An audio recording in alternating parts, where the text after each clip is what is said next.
Konektado umano sa 18 dating Marines ang banta sa seguridad ng Senado base ito sa report ng National Bureau of Investigation o NBI.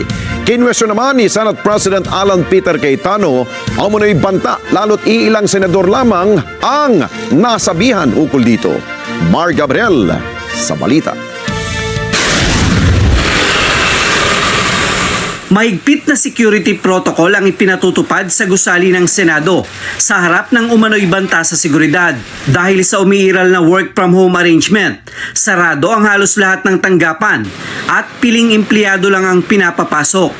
Maging ang mga senador, hinikayat na wag na munang magtungo sa Senado kung wala silang official business. Hindi raw ito lockdown, pero bahagi ng ipinatutupad na heightened security measure. Well, itong intelligence ay we're taking it seriously dahil direct threat yan to the Senate. So, sabi ko nga, out of abundance of caution, we need to adjust our security protocols accordingly, no? Dahil priority ko mga empleyado Priority ko yung mga nagtatrabaho sa loob ng building at of course the Senate as an institution. Patuloy naman daw ang koordinasyon ng Senate Sergeant at Arms sa iba pang intelligence agency gaya ng NICA, ISAF at Intelligence Unit ng PNP para beripikahin ang banta. To address this, heighten yung ating security, yung ating mga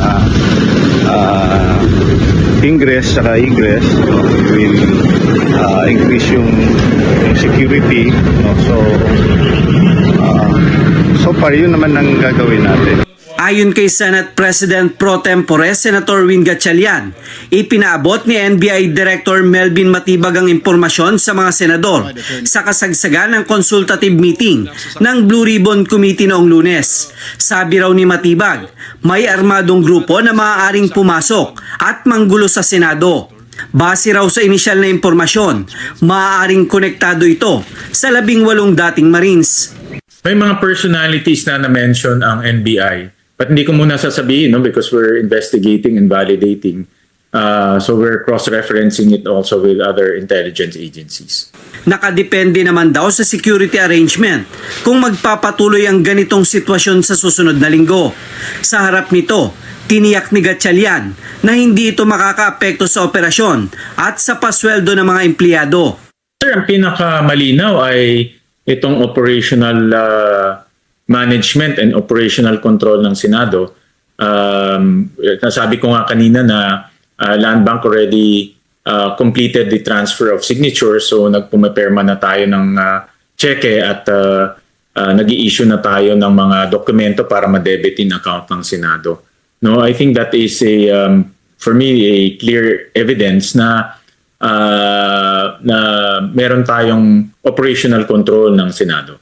Samantala, duda naman si Senate President Alan Peter Cayetano sa kredibilidad ng report ukol sa umano'y banta sa seguridad ng Senado.